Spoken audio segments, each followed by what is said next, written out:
Local Government Auckland Law Reform Bill, Committee Stage. I declare the House in committee for the consideration of the Local Government Auckland Law Reform Bill.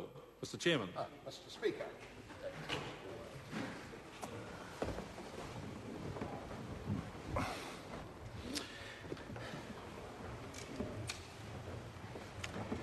The House and Committee on the Local Government Auckland Law Reform Bill, and the question is that parts 1, 2, 3AA, 3, 4 and 5, schedules 1 to 3 and clauses 1 and 2 stand part.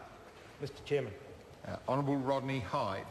Thank you, Mr Chairman. And this is a big bill, the third bill, and the changes are underway in Auckland, and I thought it would help the House if I just walked everyone through the 6 parts and the 3 schedules in summary that make up this legislation.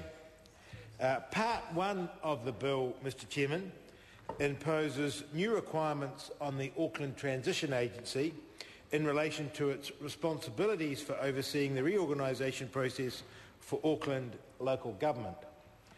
It imposes further obligations on existing Auckland local authorities and local government organisations during the reorganisation period. It makes further provision for the dissolution of existing local authorities and organisations and the vesting of interests, and it makes further provision for the powers of the Governor-General, the powers of ministers and the duties of public officials during the reorganisation period. Mr Chairman, the Schedule 1 adds new Schedules 2 and 4 to the Local Government Tamaki Makaurau Reorganisation Act 2009.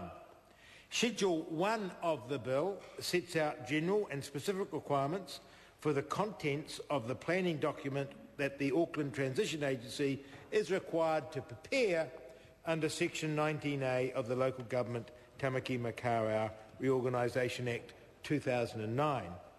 It sets out the requirements for election signs for the October 2010 triennial general elections and specifies certain terminating and receiving entities.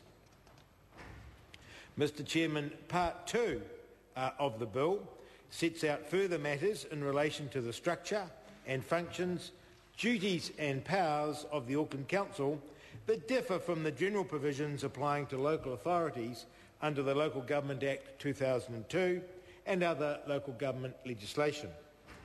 Establishes the Auckland Transport as a council-controlled organisation of the Auckland Council, defines the functions and powers of Auckland Transport and sets out the role of Auckland Council in transport matters. It sets out the functions, duties and powers of Auckland water organisations, requires the Auckland Council to prepare and adopt a spatial plan for Auckland, provides for the establishment of a board promoting issues of significance for mana whenua groups and other Māori of Tamaki Makaurau, sets out an accountability framework for substantive council-controlled organisations, provides a dispute resolution procedure for certain disputes between the governing body of the council and the council local boards, and makes provisions for miscellaneous matters arising from the reorganisation. Schedule 2, Mr Chairman, establishes a new Schedule 3 to be added to the Local Government Auckland Council Act 2009. Schedule 2 of the bill makes provision for the board promoting issues of significance for mana whenua groups and other Māori of Tamaki Makaurau. The schedule sets out board membership and procedures and establishes a selection body for the board and the processes under which that body is to operate.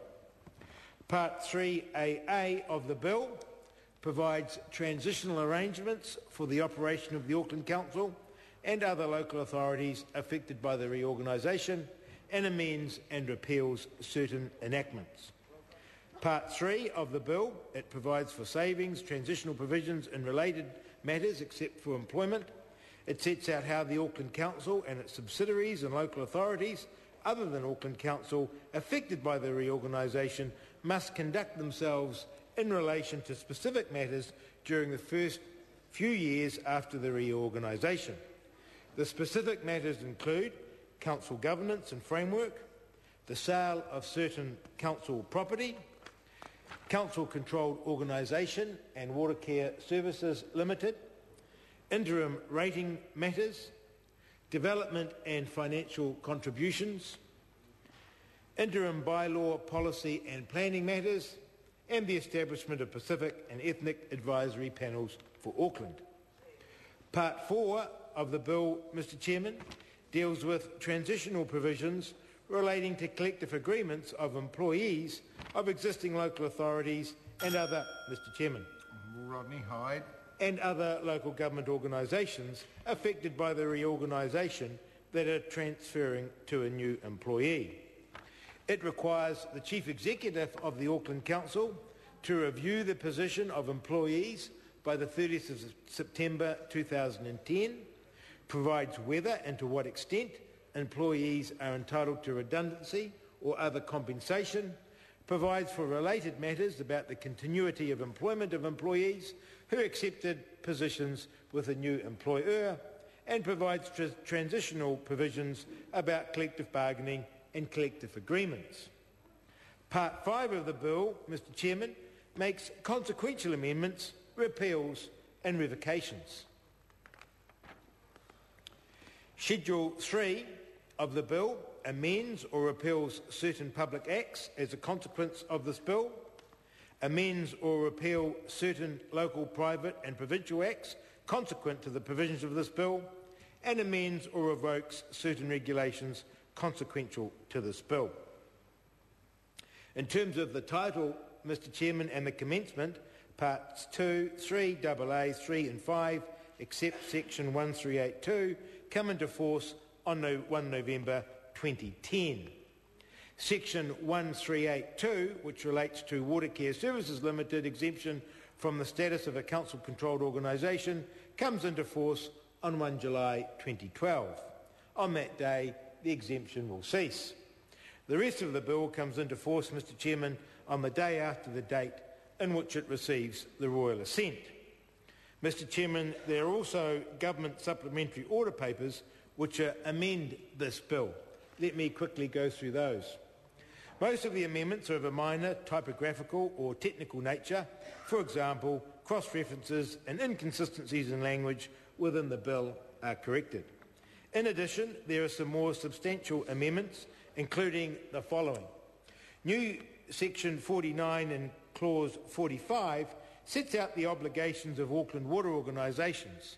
This includes the obligation to manage its operations efficiently with a view to keeping the overall cost of water supply and wastewater services to the minimum levels consistent with the effective conduct of its undertakings and the maintenance of the long-term integrity of its assets. I must say, and I know Mr Phil Twyford is very anxious that we keep the price of water down to the people of Auckland. Amendments to this clause clarify that this obligation is in relation to its customers collectively. There's also an amendment in my name, Mr Chairman, and I'd like to thank the work of Pansy Wong, the Honourable Pansy Wong, and the Honourable Morris Williamson in bringing this to the Government's and Parliament's attention, and that's the concern over the naming of the ward. New Section 35A amends the Order in Council giving effect to the determination made by the Local Government Commission under the Local Government Tamaki Makaurau Reorganisation Act in respect of the wards and local boards for Auckland. The effect of this amendment is to change the names of Tiarangi Ward and Tiarangi Local Board to Howard, which I know will be very warmly received by the people.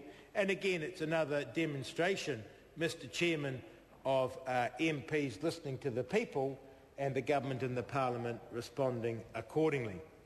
Mr Chairman, finally, and I look forward to the support of the Labour Party in that. Finally, Mr Chairman, there's a supplementary order paper which will divide the bill into a number of separate bills. Thank you, Mr Chairman.